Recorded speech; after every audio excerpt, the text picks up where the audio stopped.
Fans of billionaire industrialists are in for a treat tonight as frontrunners Bruce Wayne and Lex Luthor face off at the annual Man of the Year award ceremony. Yes, it's Gotham's very own playboy philanthropist versus some bald guy from Metropolis. Here at Gotham City News, we're rooting for the home team. Go Bruce!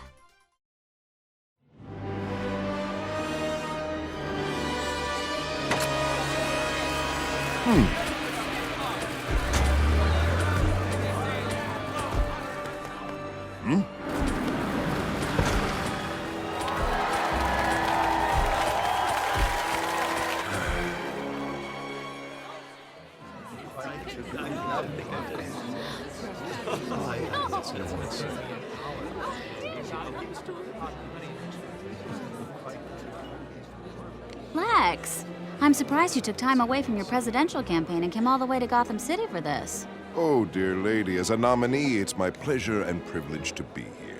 Especially if you win. And now, ladies and gentlemen, the moment you've all been waiting for. This year's Man of the Year award goes to Bruce Wayne. Next year, buddy.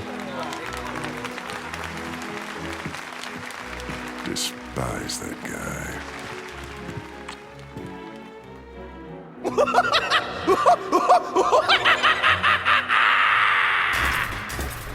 What's going on? I don't know.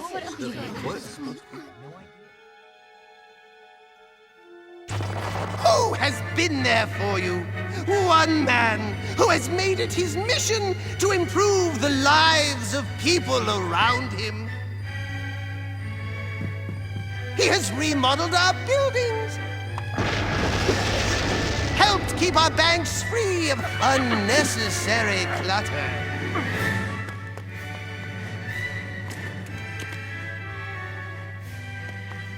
You have always shown your appreciation.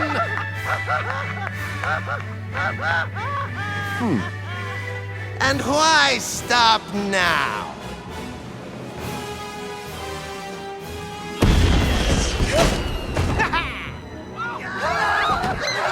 Standing ovation? Did not expect that, but I'll take it. And also everything else. Riddle me this. What's green and found in your wallet? Money. No, not anymore! Quack, quack, quack. Sorry to rain on your parade, my dear. Thanks so much. No thanks. I don't want to get joy buzzed. Oh, don't worry. I didn't want to shake hands. I want your watch. Nice running into you. Let's do it again sometime. Oh, we will.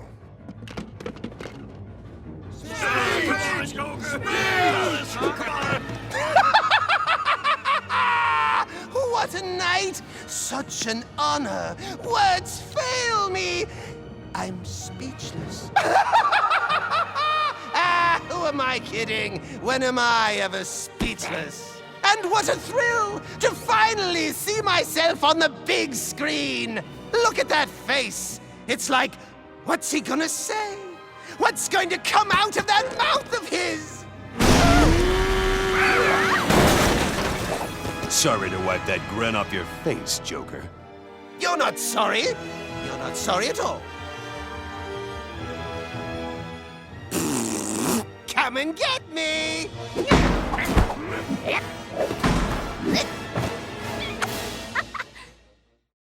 LEGO Batman 2 DC Superheroes, and this is the Theatrical Pursuits level.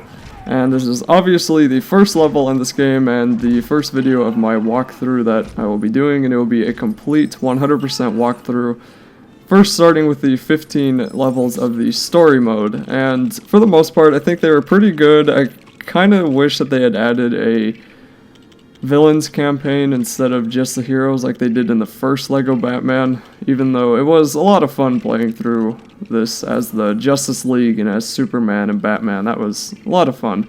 And overall, I think this is a pretty good game. There are no game-breaking glitches like there were in LEGO Harry Potter Years 1 through 4, and Lego Pirates of the Caribbean, and it just is generally a pretty good game. And the open world is a really interesting new concept for a Lego game especially, and it almost feels like it's trying to be like Arkham Asylum or Arkham City if anyone watching this has played those.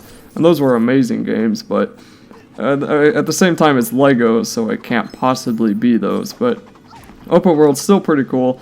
There's a lot of stuff to do, and I guess that might have been the only way that they could have added 250 gold bricks, which I think is a ridiculous requirement to get 100%, but that's beside the point. So in this first level, you just need to hunt down the different villains, which are Harley Quinn, Two-Face, the Riddler, Joker, and I think that's it for this level. Throughout the whole game, and especially in the open world, you'll be fighting different villains like Lex Luthor, and in the open world you can find Bane, Killer Croc, Mad Hatter. Is there the Mad Hatter? Yeah. Okay, Mad Hatter, and what was the other one I was going to say? Killer Moth, Man Bat. You know, that sort of thing. And you can also obviously play as the different villains once you unlock them. And I will have a guide on the locations of all the villains and where to buy them and that sort of thing. And of course the red bricks and gold bricks and mini kits, that's kind of what 100% walkthrough means. So anyway, throughout this walkthrough, Scar and I, GenaralSkar is my brother, he's the second person playing, he's playing as Robin, and just for reference, I will always be player 1, my brother will always be player 2. And player 1's on the left, player 2 is on the right, just in case you didn't know.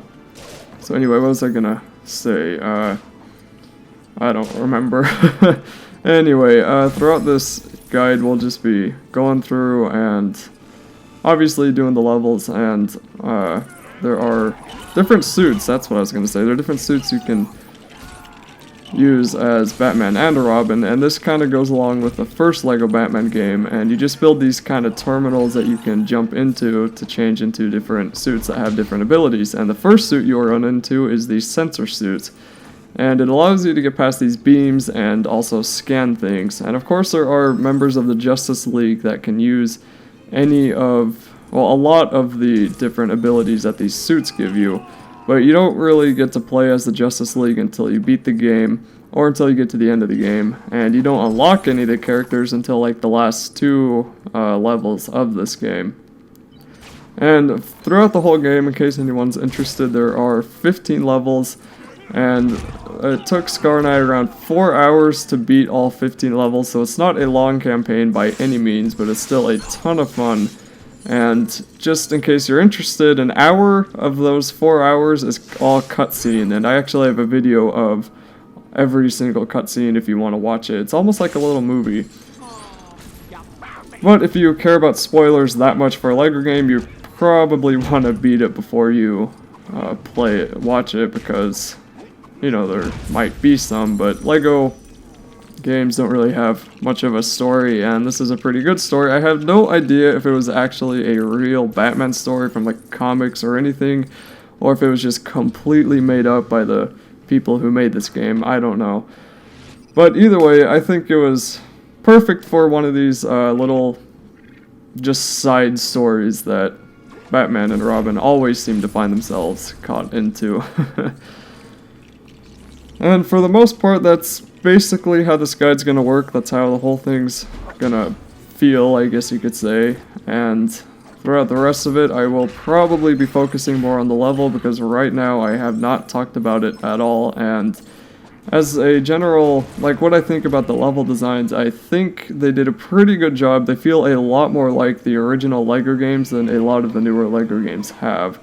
And I think overall this is a great improvement, because I think that Lego games really were declining there for a little while. They just weren't fun, they were glitchy, they didn't feel good, and they almost felt like they made them just for money or just because they could.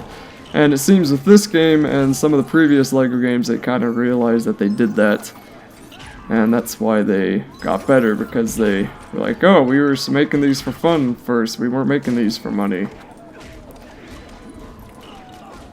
So anyway, this Two-Face thing is actually kind of interesting with all the people endlessly running out of the rooms, and it's always weird whenever you see hundreds of Lego characters just running maniacally throughout the building. And one other thing that also bothers me, and I think it bothered Scar too, he's in the same room right now, and it probably bothers some other people, is the split screen. It's just... it's annoying, and some of the... Fix it by now. Well, you think they'd make it better, like if it didn't move around as much, it would be a lot better, I think, but I guess if it didn't move around as much, then it wouldn't be as easy to see what the heck you were doing. But I almost feel like they should just make it where you don't have one, because I remember when it first came out, a lot of people who were fans of LEGO games, included Scar and myself, we liked it, but as we played with it more, it was just really annoying. It got in the way, and it moves around way too much, so sometimes you're on the top screen, or other times you're on the diagonal left screen, or on the bottom, or it's just moving so much.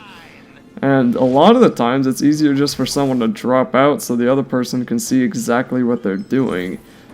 And you'll see that in the open world when we record the open world instances. You'll see us do that because we really thought it would just be a lot easier for us and for the viewers if they were looking at one screen instead of two. But anyway, that's pretty much enough of my rambling. The end of the level is coming near here, and this isn't a very long level. I guess it was around 13 minutes with the cutscenes included. I'm guessing around 8 without the cutscenes, and there are actually some pretty long levels in this game.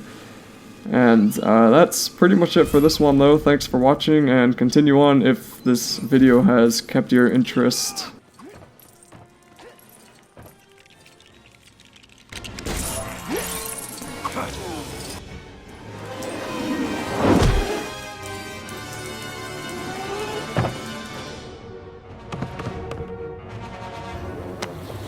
Quack, quack,